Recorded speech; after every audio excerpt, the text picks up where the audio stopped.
Hello, welcome to the 2020 Portland Film Festival presented by Comcast. This year's festival is jam-packed with movies, workshops, panels, and more. To find out more information about the films you'll be hearing about today or to buy tickets, just go online to pdxff.com. My name is Diane Morgan-Sylvain, and please join me as we welcome our 2020 filmmakers to our panel today.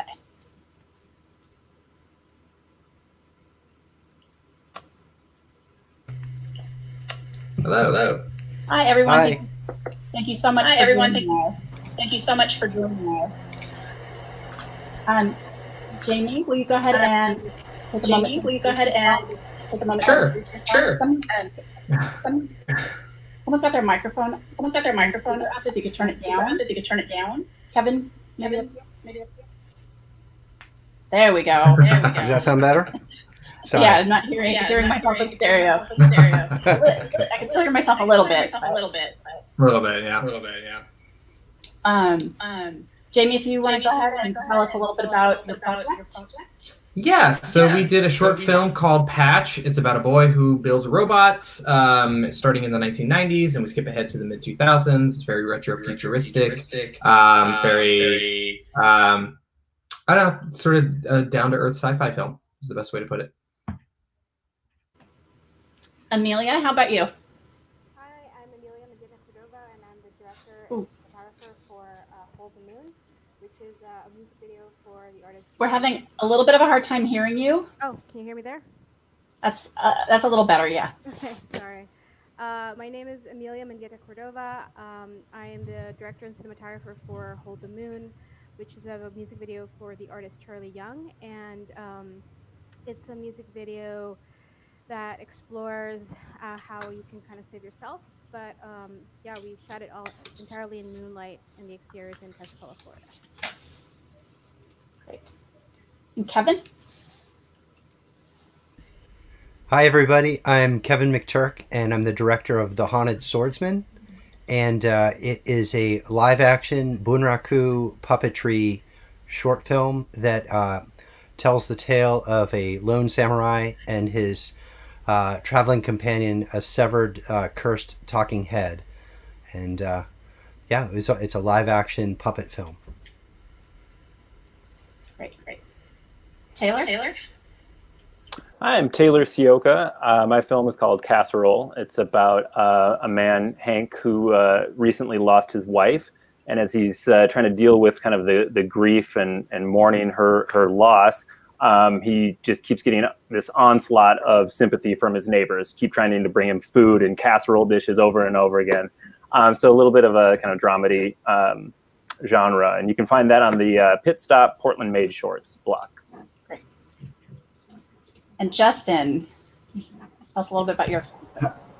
Sure. How's it going? I'm Justin Korsby. I'm the writer-director of a narrative feature called Hard Luck Love Song, starring Michael Dorman, Sophia Bush, RZA, Dermot Mulroney, Eric Roberts, Laura Walters, and Brian Sacca. It's a film that was inspired by a song called Just Like Old Times by acclaimed singer-songwriter and Portland native Todd Snyder. And it's a story about a kind of down on his luck troubadour living out of cheap motels and making bad decisions. We've got a really diverse group of projects represented in this panel tonight. What made you decide to take on this project? Jamie? Oh, Patch. It was actually really interesting. I'm sort of a purveyor of Imager and read it, and I saw some really wonderful artwork from this artist named Simon Stollenhag years and years ago, like 2016, 2015. And I was like, this is beautiful. And I wanted to tell a story with those sort of images in mind. Luckily, we ended up making our own story and our own timeline and our own everything, but the impetus was just basically inspired by art and wanting to tell a story about being poor and growing up and fighting, fighting to get out of town and working your way out, kind of a thing. Right. Amelia? Yeah, Charlie Young, the artist, and I, we go way back. We met in college, and Hold the Moon is the second out of 6 collaborations we've done with music videos. So basically, that's how I got involved. We can hear you perfectly now. Perfect. All right, Kevin. So, what made you want to take on The Haunted Swordsman? This is my third live action puppet film, and the first 2 were kind of Victorian Edgar Allan Poe style stories, and the third one I wanted to do a samurai film. I love Akira Kurosawa and Lone Wolf and Cub and a lot of those influences. So I really wanted to do a samurai film, and that's what we did. That was beautiful. Oh, Really thanks. well done. Taylor, how about you? Yeah, I think I just wanted to try to do something very different. A lot of my previous work is comedy-based and really heavy on dialogue, and it depends on a lot of people talking and cracking jokes, that sort of thing. And this time I just really wanted to explore doing something a little quieter, and kind of, largely this film has just one person in it. So it's a very different, medium for me, I guess, to kind of just focus on this kind of quiet thing. It's like I wrote the script and it was like, wow, that's it, huh? There's not a lot of talking in this. But I was really happy with how it came out, and it gave me a chance to just kind of explore doing something different. Great. Justin? Yeah.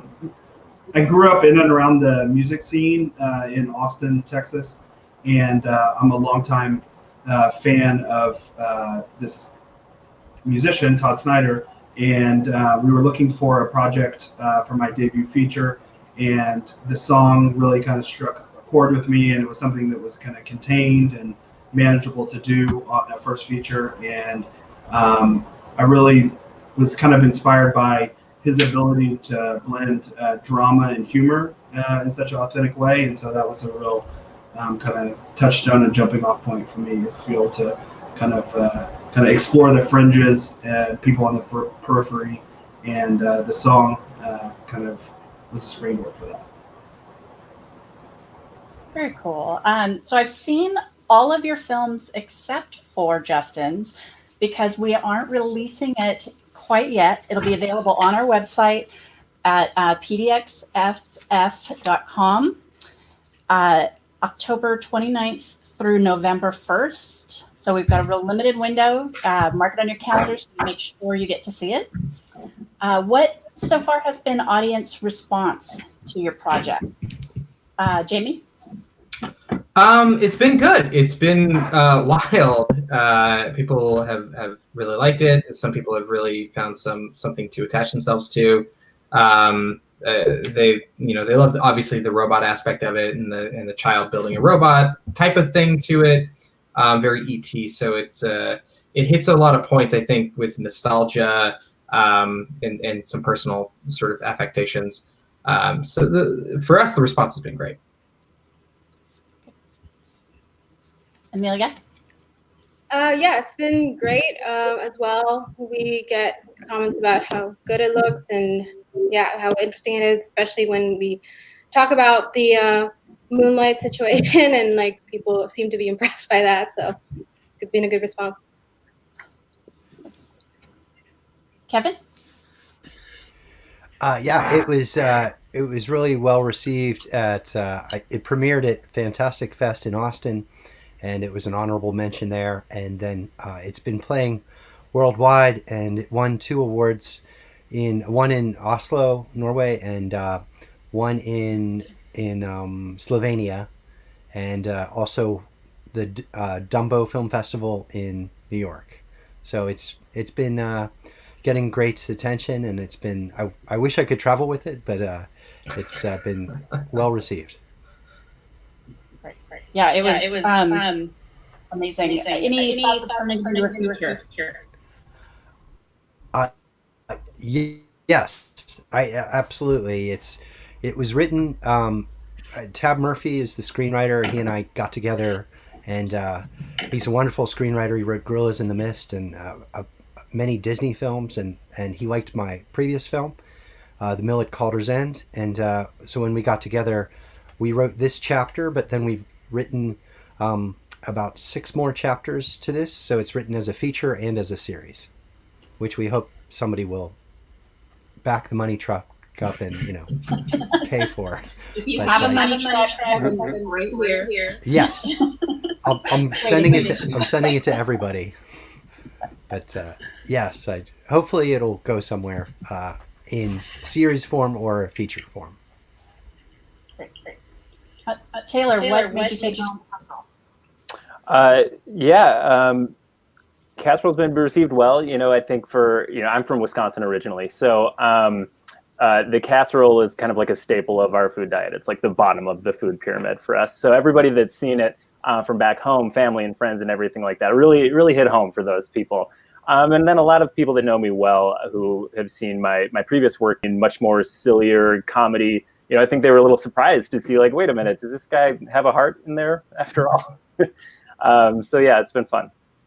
Well, and kudos on getting Shelley Lipkin for your project. How was he to work with? Oh, so fantastic. He's just like an absolute dream. It was good to just collaborate with him on, from start to finish. We had a ton of fun just creating who his character was. And he's a dream.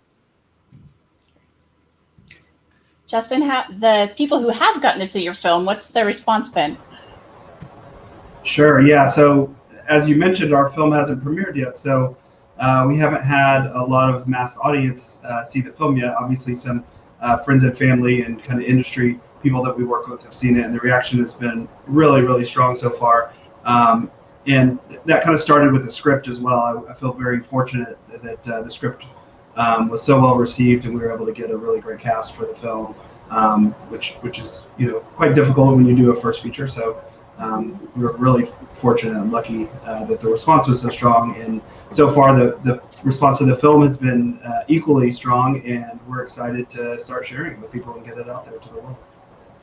You did land an amazing cast. What was your casting process? Pretty typical process of, we brought in a casting director who sent the script around, set up covering agents at the major talent agencies. So the way that process works for people who maybe aren't as familiar is the script, depending on the budget and depending on the script and stuff like that, gets assigned to somebody at the major talent agencies where they cover the script, and so they're kind of your point person. And then after reading the script at the major agencies, they put together a list of people from those agencies that they would recommend for the various parts that would be available in the window that you're looking for and are willing to do the type of project it is and the budget it is. And so then it kind of either goes out to many of those people, or in some cases some of the people you have to offer them the part before they'll even consider it. And so there was a lot of that, what's called offer only, where you send the script, you make an offer to a certain actor, and you then wait for a couple of weeks for them to read it and respond. And if they respond positively, then you end up setting up a meeting with them and kind of talk through the film and the character and those kinds of things. And then you kind of sort of a snowball effect. Once you get kind of one piece in place, then that usually kind of helps you build momentum to get the next piece, and so on and so forth. So for the major roles, that's kind of what the process was. And then, for more of the kind of ensemble and supporting roles, there were sessions where people came in and read for the parts and whatnot. And, pretty typical kind of process there, where you just really work with the actors and, find out how malleable they are and, what their strengths are and whether you can kind of see them in the role. And then obviously you cast them. Can you share with us one either lesson you learned, a challenge, a memorable moment, anything that really stood out from your production? And Jamie? Oh, sorry. I'm just trying to be polite. I don't want to assume. Oh man, I was actually just talking about this with our actor. We had a lot of fun shooting the film. Was shot in 4 days. It was a blast, but it was a low budget short film, and so we had a situation where we had locked in a location, and so we got there to shoot, and the problem was that somehow there was a miscommunication with the person who owned the building. to give us the keys to get inside of the building. We were going to shoot outside and inside, but his interpretation was immediately, "Oh, you'll shoot outside," and that was it. And so he was like, "I give you the keys, but they're 2 hours away," which we absolutely sent somebody out to go get. But in the meantime, our actor, Adam Zastrow, who is an incredible actor, he plays Patch. He's in the suits, and he also does the voice of the actor. When we see the full body stuff, he's in that. He's very thin, and so there were some bars, and we had a toolkit, and we decided that we would try to snake him through the building in order to unlock it from the inside. So we did some guerrilla film work. A little bit. We had the rights to do it. The guy was cool with it. It wasn't like we illegally made it happen. It was just a weird miscommunication. We lost some time, but we shot and it was really great. It came down to the point where we were literally shooting at daylight at the end of the day because we had lost like about 2 hours or so. But worked out pretty well. I'm actually really proud of the team for doing that. Any plans to make Patch into a feature? Initially, it was to make it a feature. Initially, it was just a standalone story, but then we were funded by some Bitcoin money. Surprisingly enough, it was in 2018-ish, and they'd given us some money to do the film. And then if I remember correctly, one of the things was that we wanted to move this further, so we wanted to add a nice little sort of ending to it. And I really wanted to expand the world and build something. I think a feature would be great. I would love it, as I think it works really, really well as a short miniseries, where we tell a long story, but in a contained way. I think that would be a lot of fun. I'll look forward to it because it was a very interesting ending, and right. definitely left me scratching my head a little bit. Yeah. So I'm going to keep my eye out for that. Mm.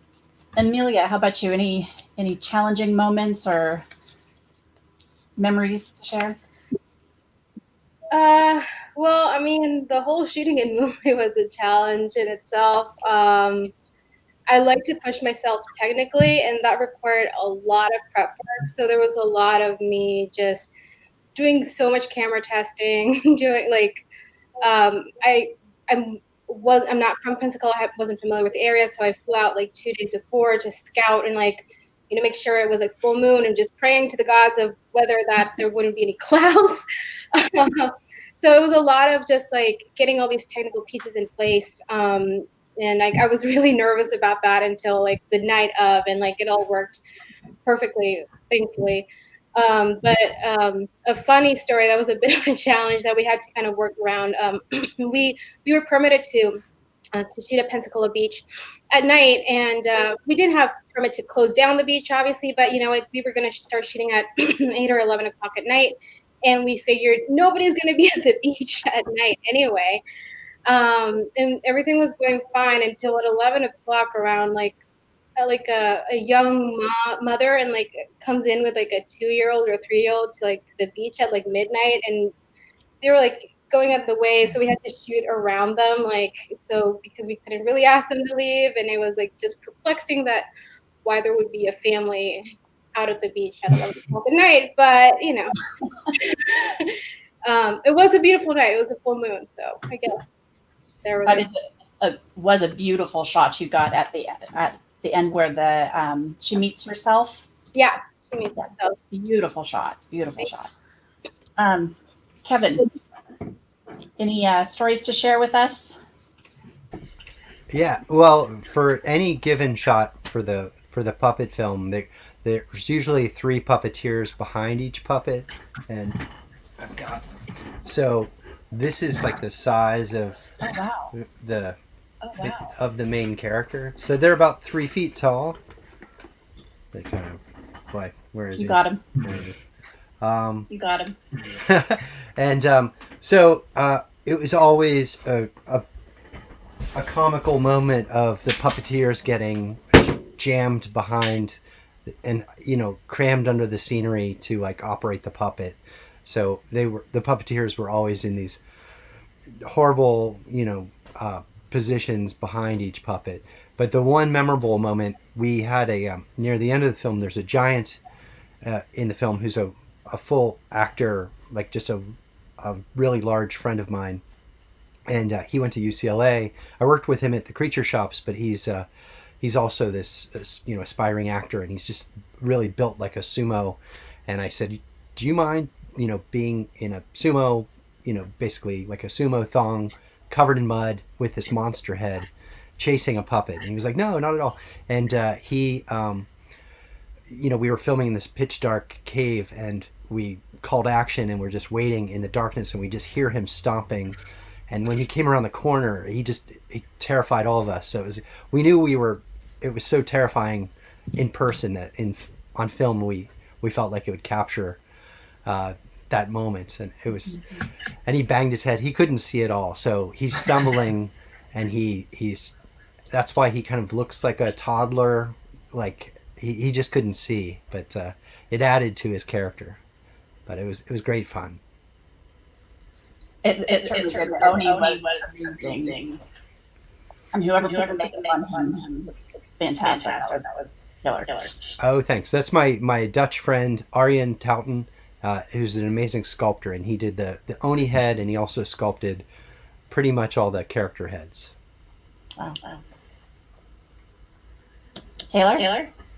Man, hard to come after Kevin. I'm like looking around. I don't have any puppets to pull up or anything. Sumo wrestlers, nothing like that. No casseroles on your desk or anything? Not anymore. Those would be pretty old by now. But that is actually probably the biggest challenge.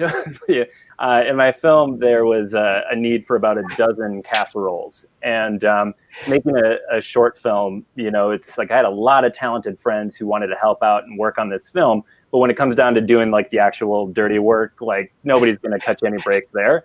So the day before we're shooting, I'm the one in the kitchen making a dozen casseroles because Shelley had to eat those casseroles. They couldn't be fake. He's taking bites of all of them. So that was, not what you'd like to be doing at the 11th hour when you're prepping to shoot a film, is making casseroles. But, it's like I learned a few recipes along the way. But yeah, so that was probably the biggest challenge. And at the same time, my wife was about 8 or 9 months pregnant, I think, when we were shooting then.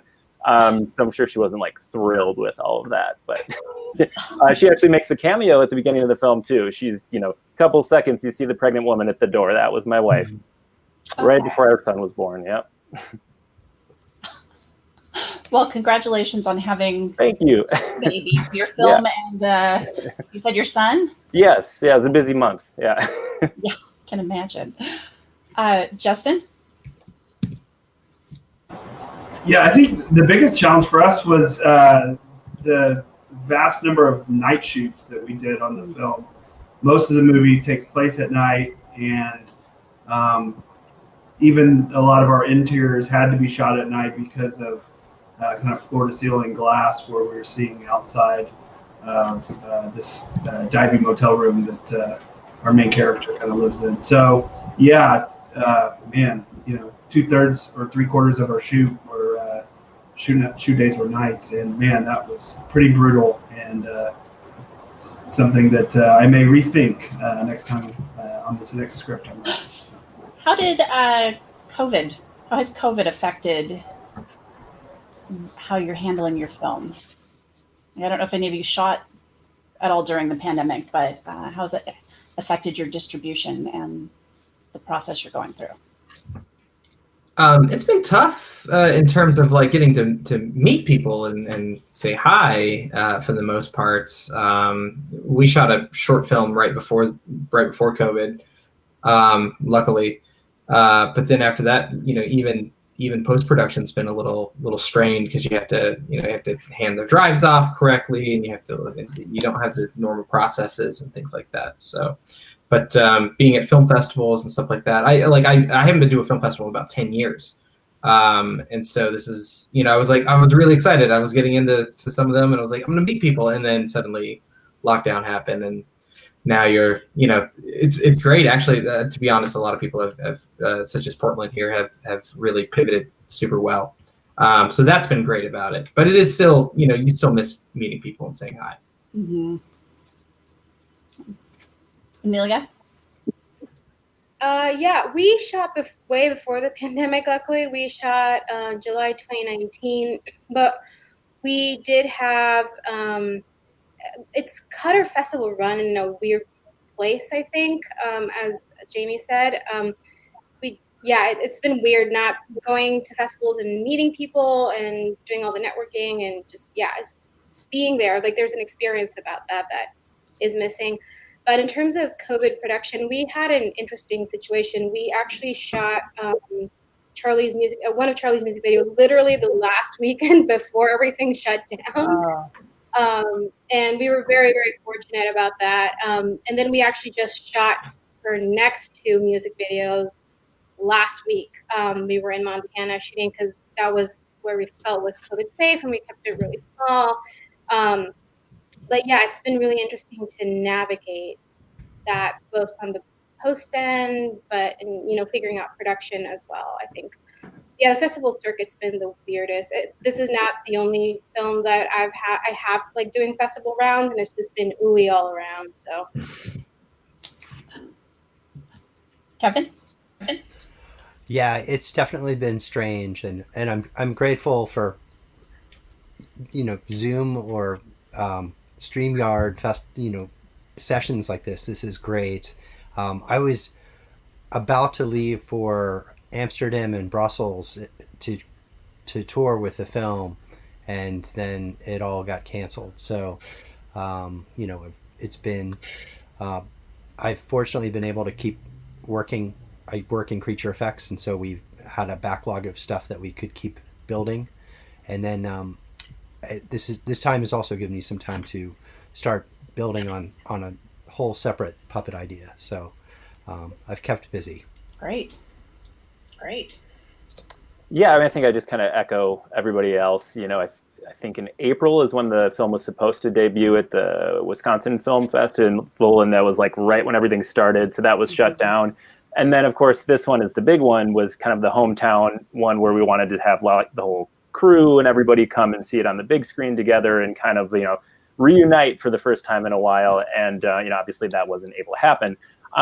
But yeah, there's definitely some positives of it. This being a virtual festival, it was nice that, all my family back in Wisconsin was able to log into the Portland Film Fest and watch everything. So that was really cool. They sent me a picture from their streaming party tonight. So that was kind of cool to see them all together, even though I couldn't be there, obviously. But yeah, and then, of course, like going forward into future projects, I was prepping to shoot the next short, and that just kind of came to a total standstill. So a little frustrating with that, but you're rolling with the punches. Now I'm just hanging out with my two toddlers a lot, which is challenges in itself. But, I'm sure I'll look back on this time and just be happy I had it with them. Oh, definitely. Justin? Yeah, the biggest disruption for us, much like what everybody else has experienced and is, touched on, is just, this process of having something done and then bringing it out to the world. So we started our kind of distribution sales process right before COVID hit, and so that's obviously been disrupted quite significantly. And some of the distributors that we've been talking with are talking about doing, theatrical runs for the film, and that's just such a big question mark right now with everything. So we kind of spent the past 6 or 7 months kind of in hibernation a little bit, trying to figure out if things were going to open back up, how soon they would open back up, and kind of what the realistic kind of distribution plan for this film would be. And so we've kind of just decided, like, let's go forward, let's play some festivals, let's kind of kick things off, and cross our fingers and hope that theaters open back up soon, and that we can get this film out to people. So seems like we're figuring out the new norm, and hopefully sooner rather than later things kind of start to kind of get back to how they were before. So Yeah, we're all, I think, holding our breath to see what's going to happen. What's going to happen next? So this wasn't the segue I intended, but what is next for you as directors with this project? What do you have going on, Jamie? Well, a lot. It's sort of like, I'm working on, we're working at this film on the Patch right now, going out and going to many film festivals. I'm also working on my last short film that I shot with a good friend of mine named Aaron Moorhead, and we're trying to like put that together. Like him and I are like trying to work with each other to put the whole thing together.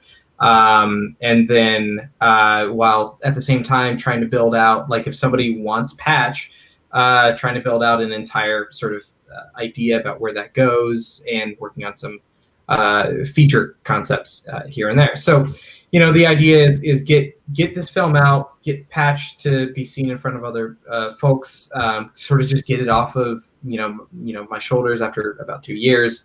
If it lands somewhere, great, excellent. If not, moving on to the next project and keep moving forward is the sort of the motto I have at this point in time. I'm not going to stop doing what I do. So, okay. Yeah. Amelia? Yeah, with this project, we're still waiting on a couple more film festivals to hear back if we got in or not. But I don't think we're hearing back until January, so we're kind of a little bit on pause with that. Other than that, as I just said, we just shot 2 more music videos for Charlie this past week, so I'm on post for those. One of those is going to be released on November 13th, I believe, and the other one in January, so we've got those going on. As a director, I also have another short in post. It's still in the editing process, and I work as a DP as well. I mean, I'm primarily a DP, actually, so I have my second feature in post-production, mastering and coloring, and I'm attached to 2 more features the coming year. We were supposed to shoot this year, but we pushed. So there's a lot going on my plate, which is a good thing, I feel. So, yeah. Good for you. Kevin? Tab Murphy, the screenwriter, and I, we are shopping this around, Haunted Swordsman as a series or as a feature.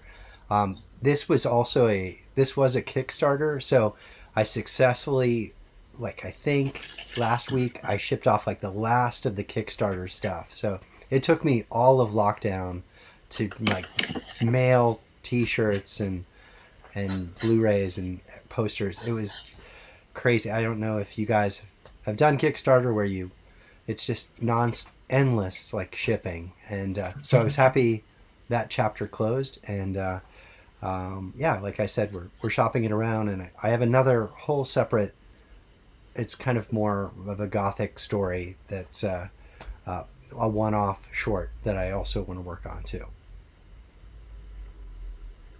Right. Like I mentioned before, I've got another short script that was kind of ready to go at the beginning of COVID, so I'd like to pick that up at some point here soon.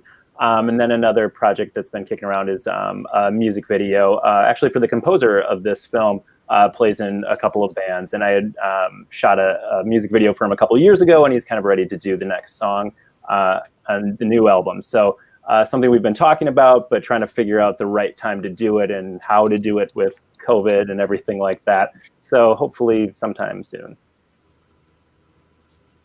Justin? Yeah, so this is kind of the kickoff of our festival run.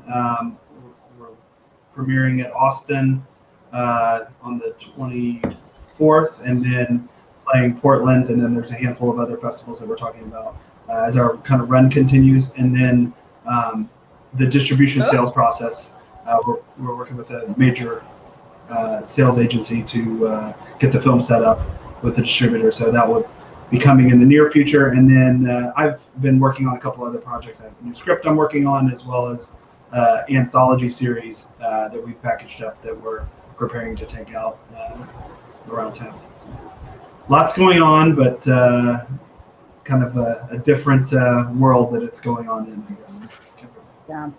Yeah, that's to say the least.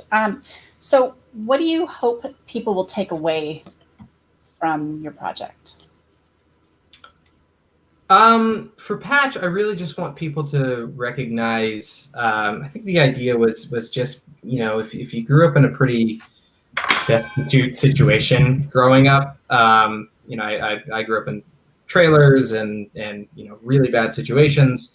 That there, for us, it was the idea that you can still build and grow, but the film is also about relationships, and the boy builds a robot, and their sort of relationship sort of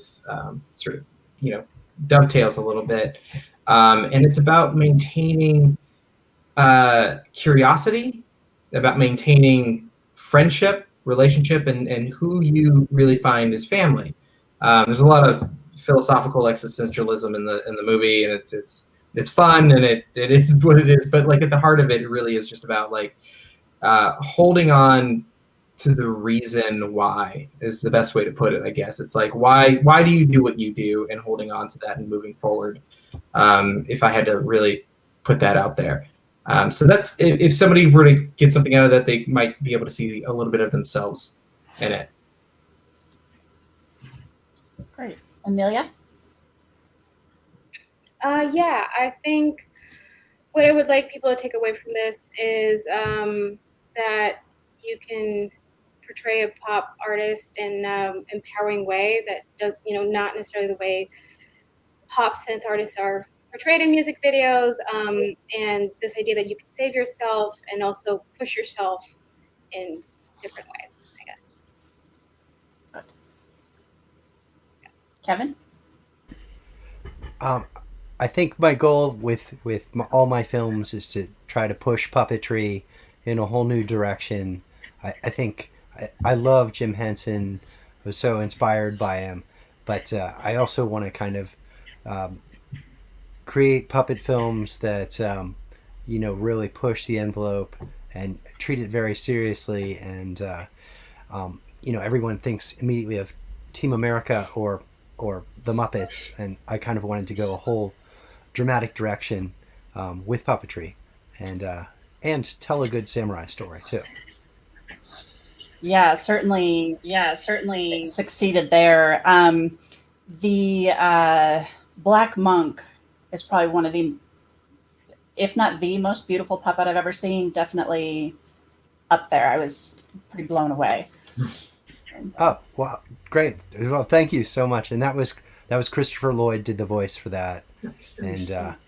And it was just wonderful record. I've worked with him before, and it was wonderful recording him again. And I kind of thought of this character that almost grew out of the scenery, like he was like almost part of the throne. And I kind of wanted the reveal of him. If you guys haven't seen it yet, I don't want to give it away. But that was a wonderful character to create from the ground up. Yeah. Yes. It's all very cool. Very cool. Taylor? Yeah, I think I'd want people to take from it just that it's okay to find humor in some dark situations. If 2020 has taught us anything, it's that you kind of need to find humor sometimes when things look dark. So I think that's kind of the big point, big part of the movie. But then also just wanted to show that kind of a different side of emotions, that people deal with emotions and grief in different ways, and especially Midwestern men like myself and my brother tend to bury emotions deep down until they can't be down there anymore. And that's kind of really what this film was about, is that building up and pushing down and what it looks like when that really finally reaches the boiling point. Great. Yeah, he was very relatable. I think anyone who's ever experienced a loss has been inundated with casseroles, but has gone through a similar feeling. So it was, Shelley did an amazing job making the character very relatable. Mm-hmm. Justin? Yeah, good question. I think, the biggest, thing that I can think of that I want people to kind of take away from it is thinking of music, storytelling music especially, as storytelling. Music is storytelling. And so we have a pretty unique piece of source material that's a story song that inspired me to write the script. And the film follows kind of characters and beats of the song in the story of the film. And so it's this kind of interesting intersection of storytelling music and filmmaking that it hasn't really been done too often, and I think it's something that I think people will get a kind of unique experience from. Great. I look forward to getting to see it. So I think we'll go ahead and switch out to our second half of our panel. Thank you all so much for coming out and talking with us tonight. I loved everything. You're so talented. Congratulations on making your fantastic work. Thank you. Thank you. Appreciate it. Thank you. Good night. For more information about these directors and their projects, please go to pdxff.com. You can find Amelia's video, Hold the Moon, in our Music Methods block, Jamie Parslow's Patch in our Coping with the Turn sci-fi block, Kevin Mcturk's The Haunted Swordsman in I'd Like to Leave, the horror block, and Taylor Siolka's Casserole in Pit Stop, the Portland made shorts. Justin's Hard Luck Love Song, once again, will be available for viewing on our website October 29th through November 1st. So if you'll join me in welcoming our second round of directors. Hey. Hi. Wow. Technology. Hello. Welcome. Hey. So we came back a little early, so we will have should have one more director joining us. But go ahead and get started. Ah, there he is. Hello. Hi. Go ahead and get started. If you'll just take a minute to introduce yourself and tell us a little bit about your project. Nathaniel? Yeah, sure, I can go. So yeah, my name's Nathaniel Schmidt. I'm the director of Iceball, coming to you from Adelaide, South Australia, the lands of the Kaurna people. And Iceball is a short documentary centered around legendary polar explorer Will Steger, who since 1970 has lived self-sufficiently in the Minnesotan wilderness. And every winter he's cut frozen lake ice to store for summer refrigeration. And this annual harvest has inspired a community, which they now call, and they now gather to get together every year for the Ice Bowl. And that's my short documentary. Thank you. Kate? My short is called Are They Smiling? Can you hear me okay also? Yes. Yeah. Okay, great. Basically, I directed and starred in it, and I go to a county fair with my dead parents' ashes.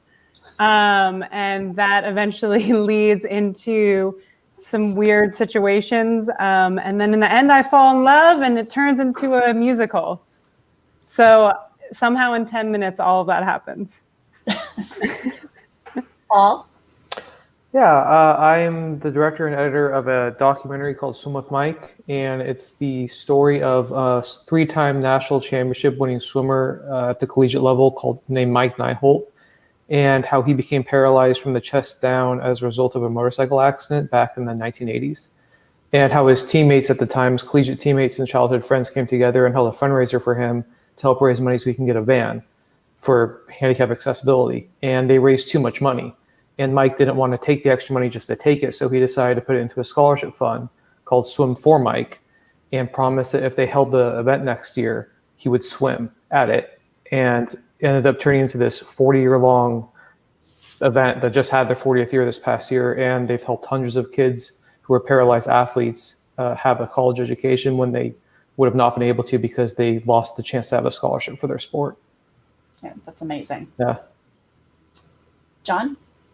My name's John Campy. I'm the director of Movie Trailers, A Love Story. I've been a film commentator for about 15 years, and movie trailers is something that kind of bind everybody, regardless of your nationality, your socioeconomical position, your sexual orientation, whatever. We all watch and love movie trailers, and like CNN will run when a new movie trailer launches on the front page. So I kind of wanted to do a little bit of a story about looking at how trailers have evolved and how they got to where they are. But more specifically, the reason it's called In a Love Story is because I wanted to look at the relationship movie trailers have with us as film fans. And so that's kind of what we go through the history of movie trailers and how our relationship with them has evolved.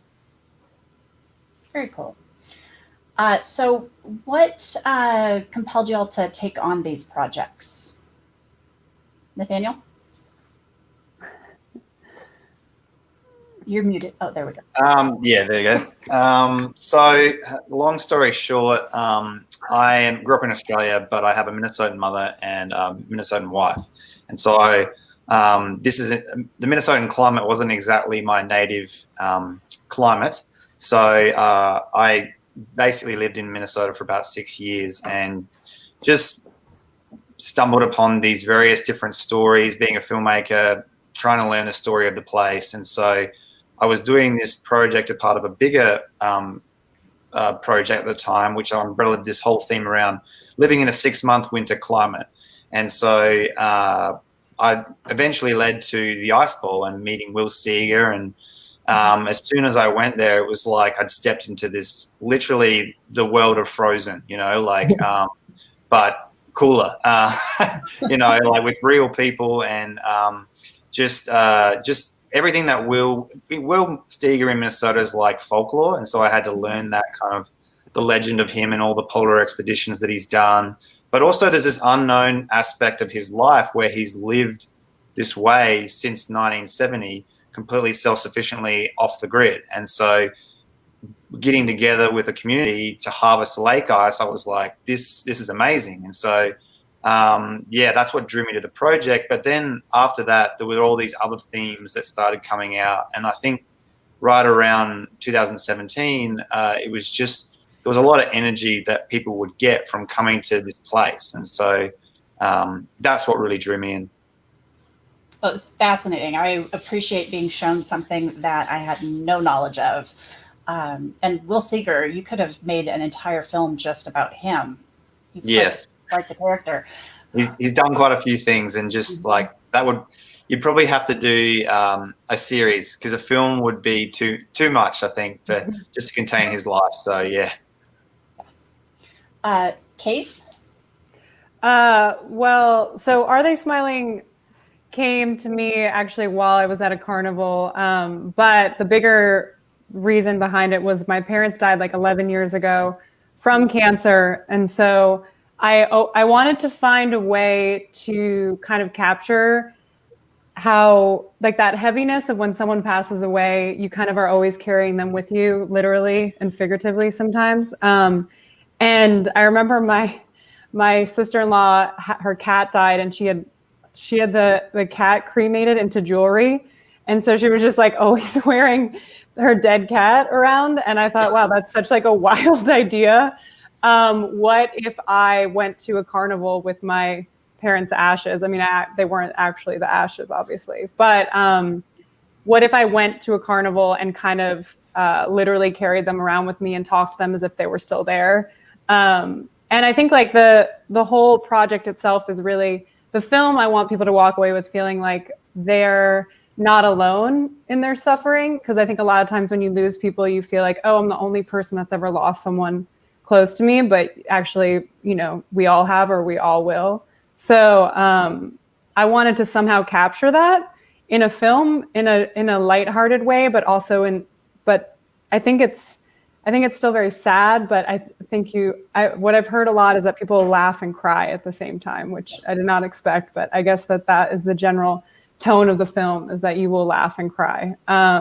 So that's really what attracted me to this project, was I just wanted to find a way to kind of encapsulate that sad, heavy feeling, but also, I think lightheartedly, because that's how I deal with things, through humor. And I think a lot of people can relate to that.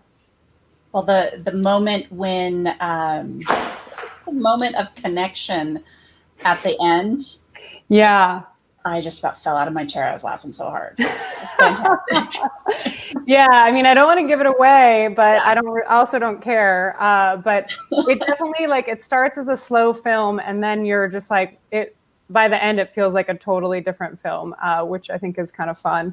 But yeah, let's just say there's an urn mishap between two people. There's a meet cute, you know how they say in Hollywood? meet cute. There's a to earn meet cute. But yeah, so that's Are They Smiling? Great. Paul? Well, my family and I have been involved with the foundation Swim with Mike since I think I was like 4. We have pictures of me being there, my sister being like 2 years old and getting in the pool and swimming laps to help raise money. So we've been involved with that from a support standpoint for the vast majority of my life. And when I started getting into film, when I was in high school, my mom, who was very, very close with Mike and Ron, she went to school with, I believe, Ron, met with them and was like, we want to buy the rights to this. And so she bought it for $1. And they said, sure, we need to do something here for $1, sure. And we waited till we felt I was ready to, tackle this story the right way, and sat on it for like a decade.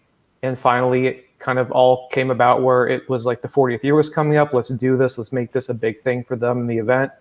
And, just wanting to really, especially ended up being in kind of what we're going through in the world, something very uplifting and positive, and shows what happens when people can kind of come together and bring something good into the world.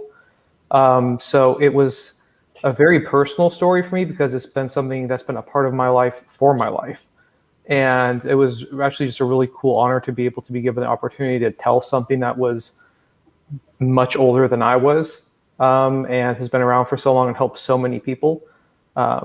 So our whole, point and purpose of this was to just tell a story of 2 people in a friendship that started in childhood, and who would have known it would have helped so many and reached so far, and helped like dozens of universities, even I think maybe even internationally. But it's helped so many people, and it's a great story to share. So I said absolutely.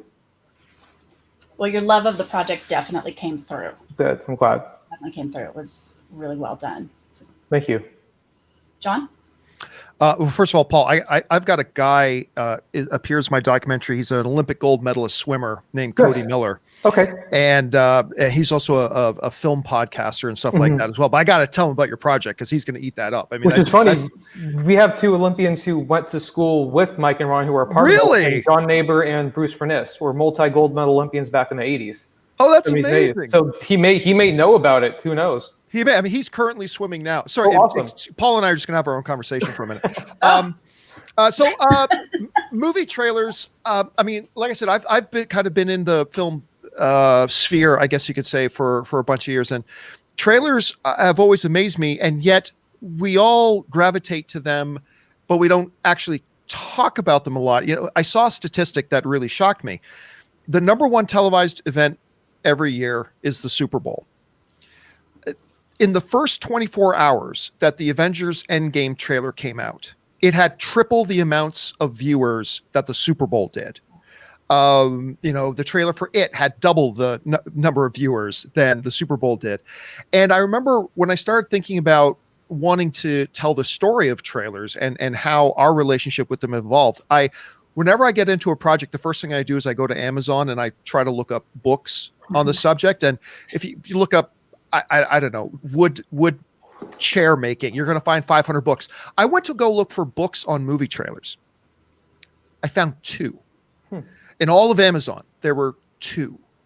And it was at that moment that I decided, okay, I really want to do this. Now I really want to do this. And I was very lucky that I was able to get Dr. Keith Johnston, who is one of the authors. He literally wrote the book on trailers, to get him on board as well. And it just kind of started rolling from there. And I was able to, connect with a lot of people that I already know in the industry, which was great. And then I was able to reach out to some fantastic people, a company called Aspect, which is the oldest trailer making company in Hollywood.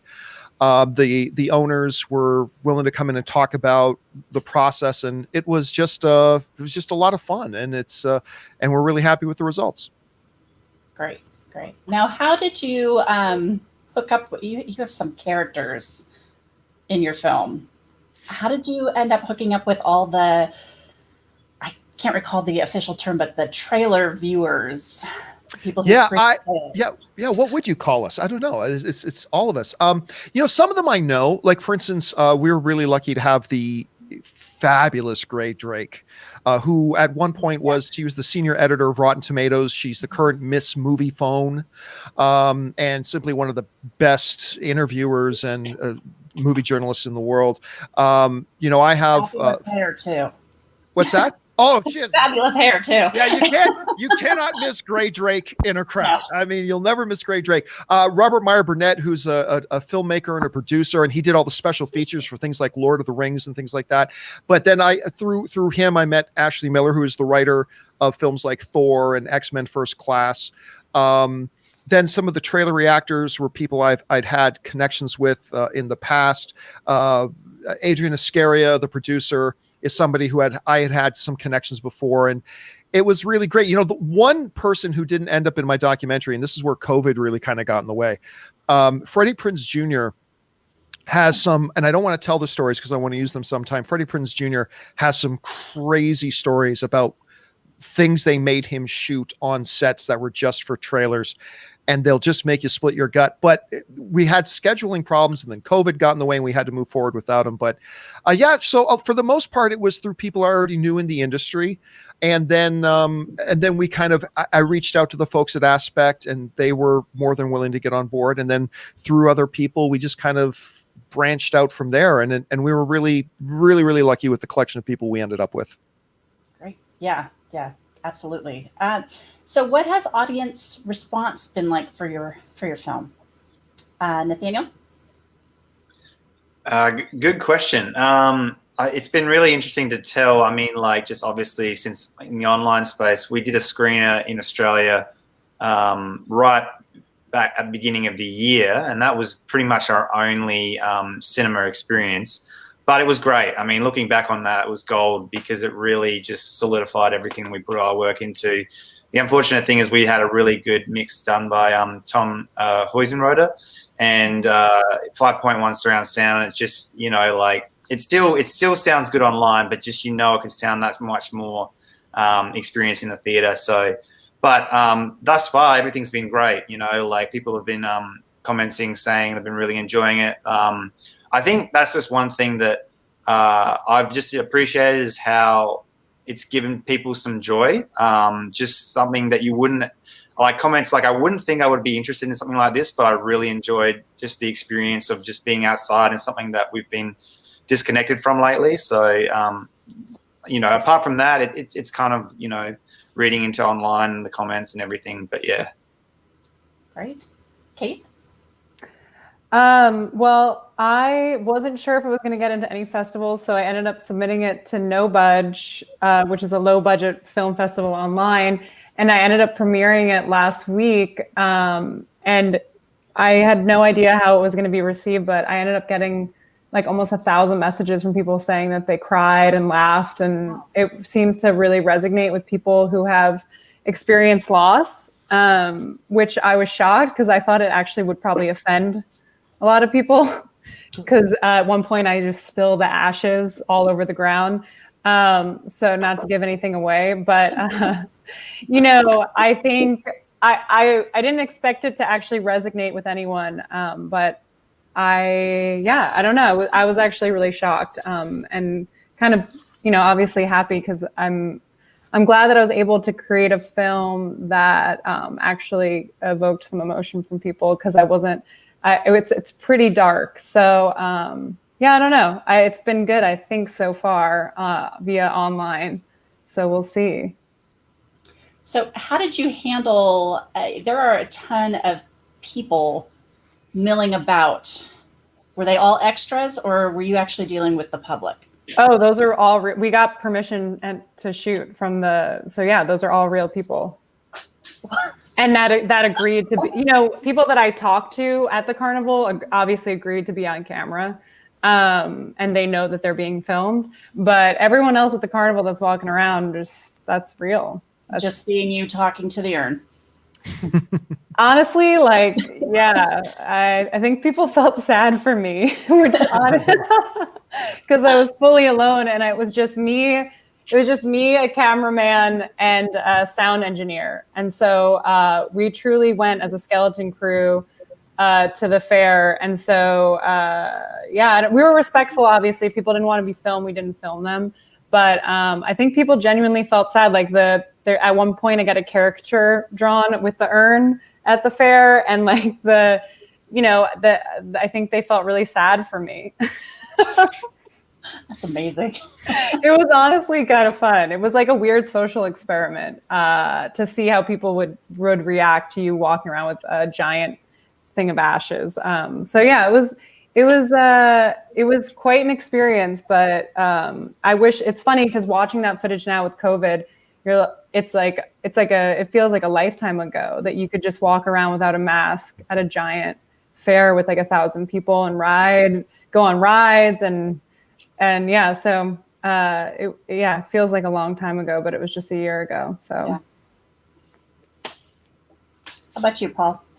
It's been interesting. It's been very positive. But the interesting thing was we actually didn't completely wrap post until I think July.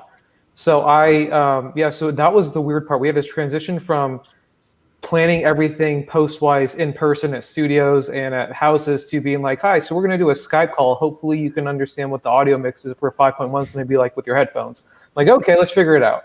So it's been that and doing color and just doing everything virtually was a really odd transition. But what it led to was having to have more opportunities to kind of just send it out to people rather than being able to have, host something. It was just like, here, watch this private link, which is something I would normally never really do.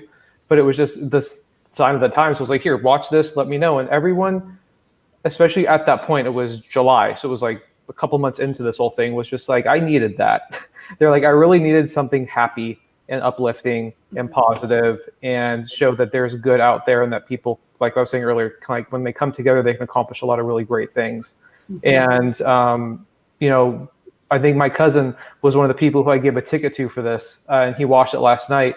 And he was like, his wife, he was like, she cried multiple times, tears of joy though. Aww. And he was like, thank you guys, you did an excellent job. And it was just hearing that still at random times from random people, even if they're family or not, it's genuine. And it just, that you're impacting somebody and that's worth it. It's worth, why we do it really. So it's been a very positive experience so far in terms of the feedback we've gotten and the, how people have handled it. That's great. Yeah. John? I really have not showed it to many people yet. Like I showed it to some close friends who, of course, told me it's the greatest thing they've ever seen, even if it was a complete bag of crap. That's what they're going to say. Then I did a private screening for some of our Patreon supporters, and we did a private virtual screening for that, and that went great. I mean, it's so hard to tell because at this stage, like I'm sure everybody else here will test this, at this stage, it's like you're only showing it to certain groups of people if you haven't put it out in other festivals already, because Portland Film Festival is the first one we're screening this film at. Mm-hmm. And so it's always hard to know what other people actually thought. All you can do is can really kind of go on is this a film that you as the filmmaker enjoyed? And I know I'm proud of this, and I know I enjoyed this film, and I know the people who worked on it also really enjoyed it so far. And the private screening with our Patreon supporters, they seem to enjoy it too, so that's great. But there's something terrifying about, like, when I uploaded this movie to you goofs, and I said, here's movie. There's something so terrifying about that. It's like now it's out of your hands, and now other people who don't give a crap about you and your feelings are going to watch your movie now, and you're really going to find out what people think. So this is going to be an enlightening experience, I think. Yeah. Well, it was not a bag of crap. Well, thank you. Of course, not many people know Diane is actually my aunt as well, so she's part of my family. So she's just saying that.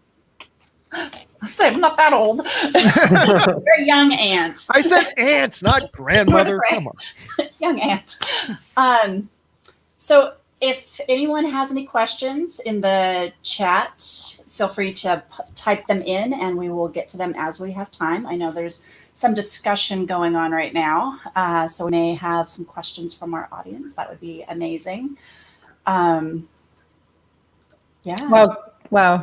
I'm loving these comments. Yeah, they say you're pretty. So. Thank you so much. I'm not talented, but it's all that matters. John. There we go. Do you think trailers premiering online and not in theaters anymore affects the experience of watching trailers? Absolutely, 100%. I mean, Gray Drake, herself, the folks from Aspect, actually, their partner film, where they talk about how a number of years ago, a fundamental shift happened in the trailer making business. Whereas before they made trailers for the theater with that in mind. Now they make it with phones in mind. And that's how they design trailers now, is being watched on phones. And Gray Drake raises a great point in it, is that much like movies themselves, watching a movie is a completely different experience in a theater with a bunch of other people, and it just changes your experience. And the same is true of trailers, because I don't know if any of you guys happen to be in a theater when like the first new Star Wars trailer came out, or when the first Infinity War trailer dropped. Like, audiences go crazy, and it kind of changes that experience. So yes, absolutely, the shift to the digital age with trailers definitely changed how we experience them. Well, is that one shot of the audience watching the trailer, was that in India? Where everybody just goes crazy? Yes, that was at you could tell it was a 3D screening. That was at a 3D screening of a movie when the Avengers Endgame trailer came on. And it sounds like you're at the Super Bowl. Like the audience, the theater just erupts. And it's a little bit different from country to country, but that was fabulous. I loved hearing that. Yeah, that was, I want to go, seeing the audience, I want to go watch a movie there. Me too. That kind of an audience. Me too. We're subdued here. So Andy Newton asks, how difficult is it for you to promote a movie as independence? Nathaniel, you want to start us out?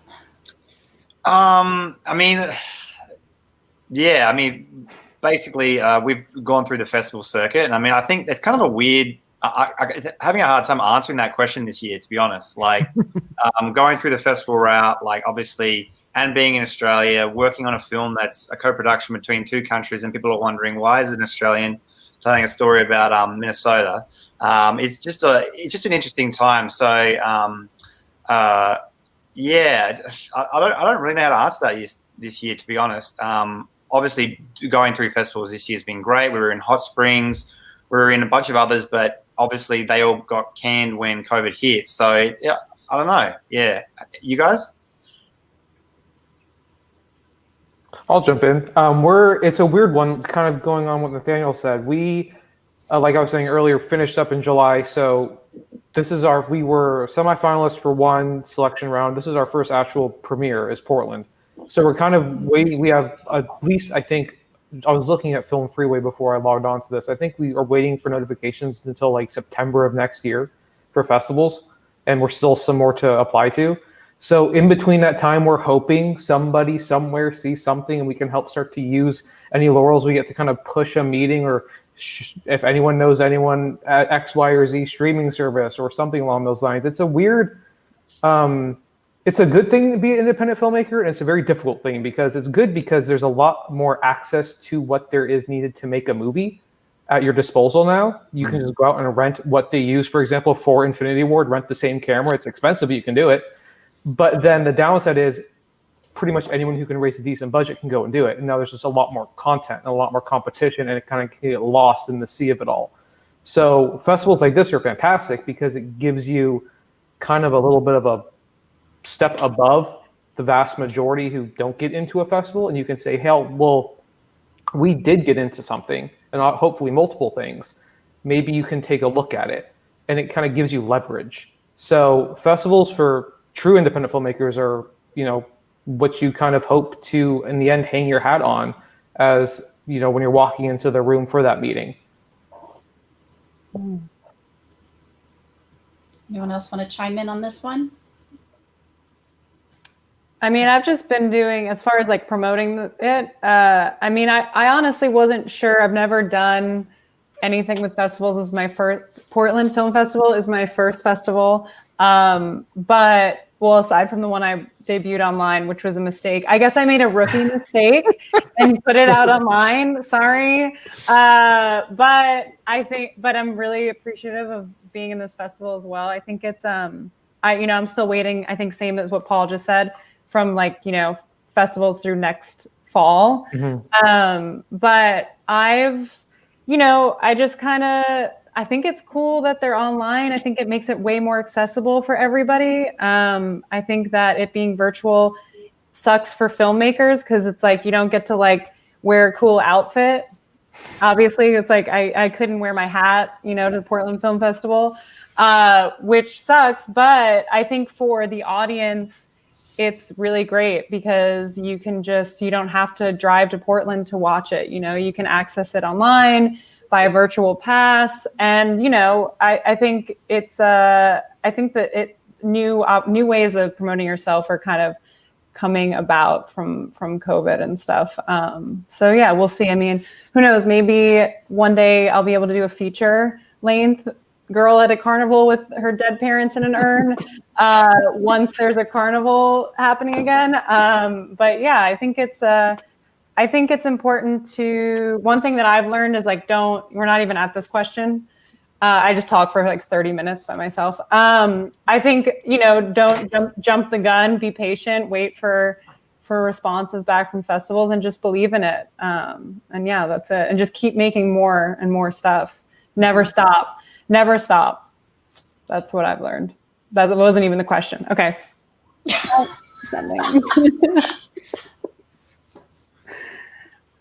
John, did you want to add anything? I think this is one of those areas where the difference between the creative person and I don't know what the opposite of the creative person is, where like filmmakers like myself are like, okay, we're creative. We're thinking about how do we make this movie? How do we tell our story? Once I get to that part in the road, that's how do you now sell it? How do you get the word out there? How do you market it? I'm as dumb as a brick when it comes to that stuff, to be honest. And so I echo what a lot of you guys have said already. It's like, we turn to the things that we love. We love movie festivals. So we turn to festivals and things like that. Admittedly, I have a little bit of a leg up on the average indie filmmaker in the sense that I come with a little bit of a built-in social media following and things like that. Mm-hmm. And so really the extent, because I'm dumb, the extent of my marketing has been my own personal social media, and that's really been the extent. And I'm like a lot of other filmmakers are kind of at that. How do I go beyond just my own social circles, my own social reach? But it's been great. I mean, I think because of Portland Film Festival and things like that, I've gotten messages from other bodies and entities, and that's been great. And that's why festivals and programs and bodies like the Portland Film Festival are so vital for people like us. And it's been a real godsend in that way.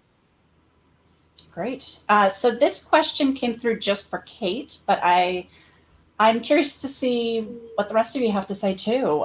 Who are the filmmakers that inspired you most to make your own movie? Wow. Like none, which is crazy to say. That's like the opposite of what anyone wanted to hear. None, because that's why I needed to make it myself, because I wasn't seeing anyone do this kind of a tone, if that makes sense. But that's giving myself a lot of credit. I mean, obviously everything's been done already. I would say Steven Spielberg. No, I'm just kidding. I mean, he's great, obviously. Greta Gerwig, I think, is great. I think she's a great example of someone who can make things that are, kind of dark, but there's always like a comedic twist, but it's interesting, and you want to watch the films several times, but there's like still this like very unique tone that she has that you don't really see in a lot of other films. I love Judd Apatow. I don't care if that's like really bro-y of me. I think he's really great and really funny. And I like some of his films. I think they're great with comedy. So I would say that's the one answer I didn't expect. Okay. Wow. They can respond? Yeah, they could. Yeah, they're responding live. Okay. Well, yeah, I guess that's it. Yeah, I think Greta Gerwig and myself. I'm my biggest expander as a filmmaker. I'm just kidding. Sorry. The same question to the guys. Anybody want to chime in? Steven Spielberg happens to be my favorite filmmaker. But there is somebody that some of you may have heard of, you may not have. His name was John Schnepp, and he was a filmmaker, and he directed a wonderful documentary called The Death of Superman Lives, What Happened, talking about the Tim Burton Superman movie that ultimately fell apart and where Nick Cage was going to play Superman. And John Schnepp was a friend of mine and was constantly working at telling stories, and he passed away last Comic-Con. He passed away. And so, you know, that's been kind of one of my biggest inspirations in moving forward and doing a new project. So that's mine. Mine's a weird one because I didn't have anyone for a documentary per se, but actually, like in terms of film, it's the polar opposite of what my project is. Like old school, I'm gonna say old school. He's not that old. Darren Aronofsky from like Requiem for a Dream, which is the complete opposite of something uplifting. But when I saw that movie in high school, not knowing anything about it, it just wrecked me for like 2 days because I had no idea a movie can make me feel so much. And that's what got me into movies. I was like, I want to make people, no matter what they feel, I want to make sure that they feel and they feel hard, whatever they do feel. And so he was a huge inspiration and is. I mean, I'm going to go a bit cliche with some of the, you know, film buff stuff, but I love Tarantino, Scorsese, you know, the gangster movies, the really, again, opposite of what the uplifting documentary is. But and then in a way, kind of what Kate said, it's kind of taking that and using that as finding inspiration from it, but completely honing into your own life and your own experiences and realizing, okay, well, that's what made the reason they are who they are is because they're doing them. You can learn from that and kind of adapt to that and take some inspiration from it, but you got to do yourself. You have to figure out what that is and take that life experience that you've had and really just run with it. Don't look back, don't compare, just kind of embrace it and accept it. And all of a sudden, I think you'll start to see things just start to fall into place and you'll start making the stories that you're supposed to make rather than just trying to mimic everyone else and like try to be like Tarantino or like Aronofsky. So. Nathaniel, did you want? Oh, Kate. Oh, I was saying yeah. Nathaniel, did you want to chime in? Oh, sure. No, I'm a massive Taika Waititi fan. Just everything he's done, I've been a massive fan of his since his beginning years to now. You know, yeah.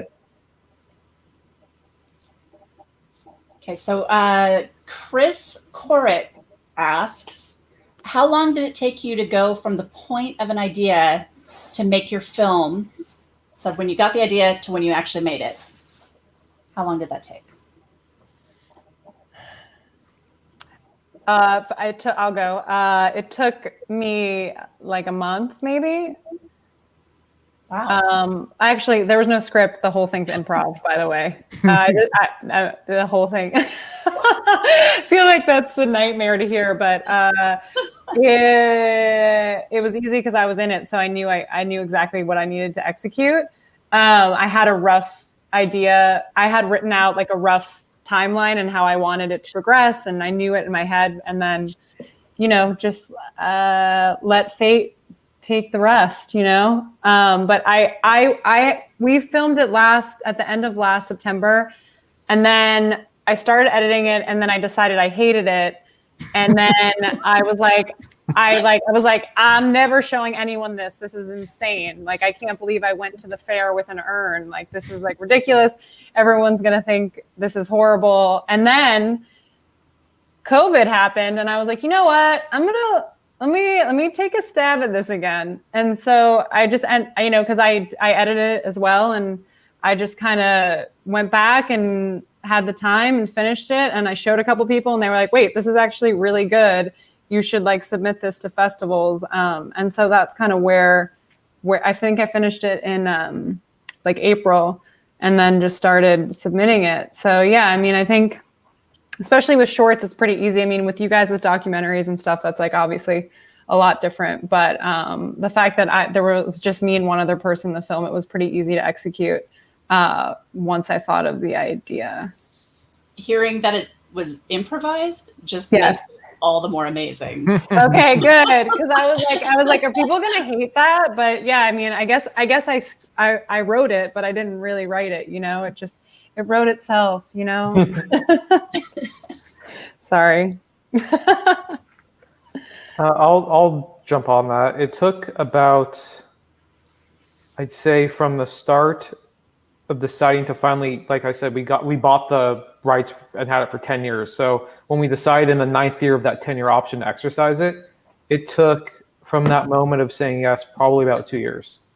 And it was a lot of, you know, we filmed our first event back in September of 18, but we had boxes of DVDs of the first like 30 years of this event and interviews, and then I had photo albums upon photo albums that I was just going through and documenting and transcribing, and it was just a lot of busy work. I was working at a different job at the time. I actually had to wake up, switch up my life. I woke up at like 5 a.m, would get my workout in, and then before work at 11, I would spend like 3 hours just transcribing things, come back from work, have dinner, and keep going and go to bed. It was exhausting, but it was worth it. But so it was like a two-year process probably from deciding to finally say, let's do it, to, hey, we did it. So it was a good chunk of time. How long is the film? It's about 70 minutes. The hard part with that one was that there was a lot of footage, but a lot of the footage was relatively similar because it was of a very similar event that was held yearly to celebrate the scholarship.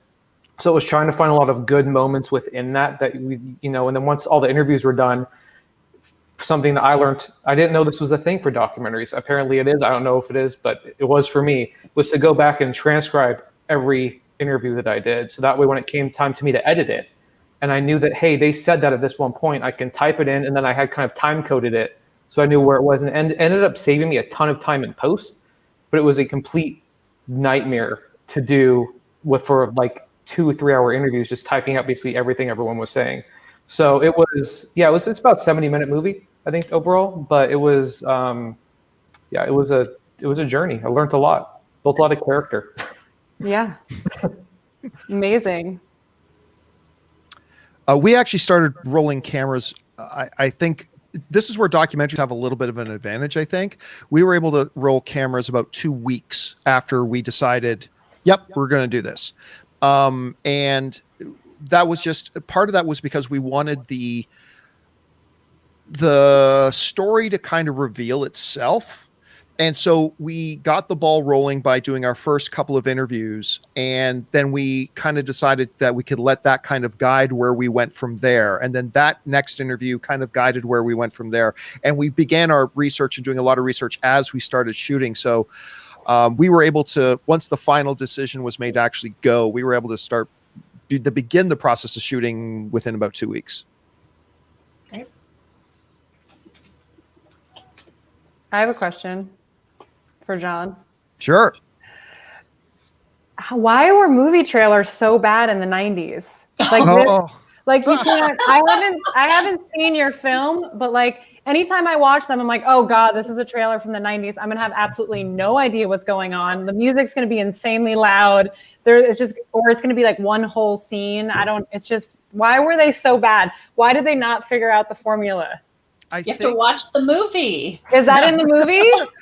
There's a little bit of that in the movie. There's a little bit in that movie. The answer is probably the same answer to why was everybody's hair so bad in the 90s. Oh, okay. In the sense that, you know, there was a way that was connecting with the audience and just where we as an audience were at the time, I suppose. Okay. I mean, so like every single trailer started with "In a World," you know, you had right. Don LaFontaine and everybody else, and every single, because there was a formula that worked for where the audience, but as the audience matured and the audience evolved, the trailers evolved, and we'd go into that a little bit more in the documentary itself. How much time did you put into your trailer for your film about trailers? That's very meta. That's a very, very meta question, and I will tell you this right now. I don't have a trailer for my movie. Right? Wow. Right? That is a bomb. I don't actually have. That is a bomb. The guy who made a movie about trailers does not have a trailer Is that movie like yet. is You're that gonna like have to a get on that, John, because Yeah. I know. it I almost know. feels like a Wanna see it. rebellious thing. Like you're Well, doing no, it know what it intentionally. is? In talking to the actual professionals who actually make trailers, because everybody thinks like, oh, Steven Spielberg made his trailer, and no, the directors have Right. nothing to do with their Mhm. trailers. Right. I learned there is a real art to making Yeah. trailers, and it ain't my art. So I am waiting on somebody I know to have some free time to come and cut a trailer of my movie for me, because I feel inadequate to cut my own trailer. So right now I put out like a little clip of the movie, but I haven't. Yeah, but the movie about trailers, this is how sharp the director is. The movie about trailers does not have a trailer. I'll make it. I'll do it for you. Awesome. There you go. Done. Deal. In our last few minutes, we are getting down to the wire here. In our last few minutes, if you can just go through and tell us what's next, and also where, for the two of you who have shorts, if you can include which block you're in, so that people know where to find you. So, Nathaniel. Yeah, sure. No, we're continuing just the festival route with Iceball, and we're in the In Reverse A block. I believe that's correct. Yes, short films about life.